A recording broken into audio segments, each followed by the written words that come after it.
Basketball fans, it's me, DC, here for Fantasy Basketball Analyzer. And if you can't tell, I lost my voice last week. So I'm sorry there was not a week 10 video.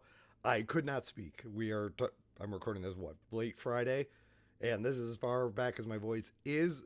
I just couldn't make it happen. So apologies for that. I'm here to help you get ready for week 11 of the NBA season. We're going to break down the schedule, take a look. Probably not getting to waiver wire yet because I'm recording this a little bit earlier. We got the holiday and everything going on this week, also this year. So I'm not sure if video's coming out on Sunday because it is Christmas. I will be busy with some family. But let's get into week 11. Start by looking at the pace and defensive efficiency. Up top, the teams you want to attack: San Antonio, Detroit, Golden State, Lakers, Utah.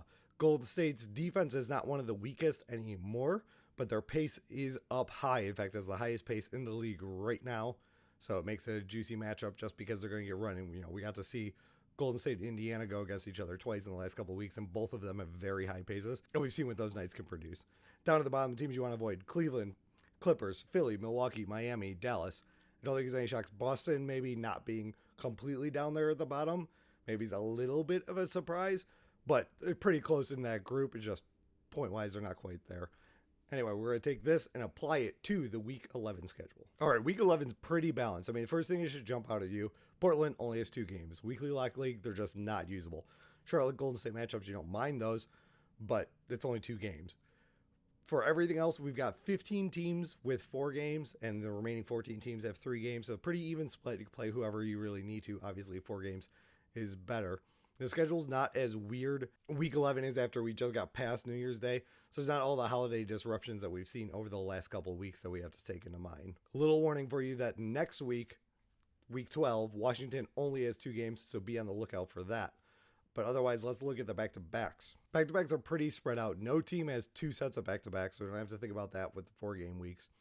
You can get someone for Monday, Tuesday, Wednesday. If you're looking for Thursday, Friday, the only option there is Toronto. And there's no one Wednesday, Thursday. So there's kind of like a first half, second half of the week. If you're trying to make these moves to cluster them, target some people who have like 2 or 3 games in the first 4 days or the end of the week. And we'll talk about that with streaming a little bit. It's worth noting though, Clippers, Lakers, New Orleans, Miami, they all have back-to-backs. So they're probably going to miss some days. You know, some guys here or there, because those are teams that typically have players that have to rest on back-to-backs. All right, let's talk about streaming. This is the real meat and potatoes of the video, right? This is where we get our edge over other people in daily change leagues. Let's work through it down at the bottom. Monday, 7 games. Tuesday, 10. Wednesday, 8. Thursday, 6. Friday and Saturday, 9. Sunday, 3. So Sunday's the ideal day to get a game in, right? Because there's only 3 games, so anyone you have is definitely playing. If you make any waiver move before the end of the week, pick that up. It's worth mentioning with that, Denver plays Boston. So not only are they on a streaming day, that's actually the first game of a back-to-back too. So if you do make a move, a specific move at the end of the week and happen to grab someone for Denver, they'll help you out rolling into the next week. You make one less move and you'll get that game on Monday. But otherwise, Sunday, Thursday, Monday are the valuable games we want to attack, right? Sunday with 3, Thursday with 6, Monday with 7. Wednesday with 8 is kind of on that edge, right? A lot of people call that quality games, but it's technically over half. So I want to target the lesser ones, and then if you get there, there's a bonus. Tuesday is what we really want to avoid. 10 games is going to be hard to get guys in off the bench. So with that, I think Memphis has the best schedule. They've got 4 games. Only 2 of the 4 are good streaming days, but that's it for everyone. All of the teams, there's really only 2 good streaming games, and then like maybe okays. Like you prefer the 9-game day instead of the 10-game day. But what I like about Memphis is Toronto, Pelicans, Sacramento. So I like those matchups.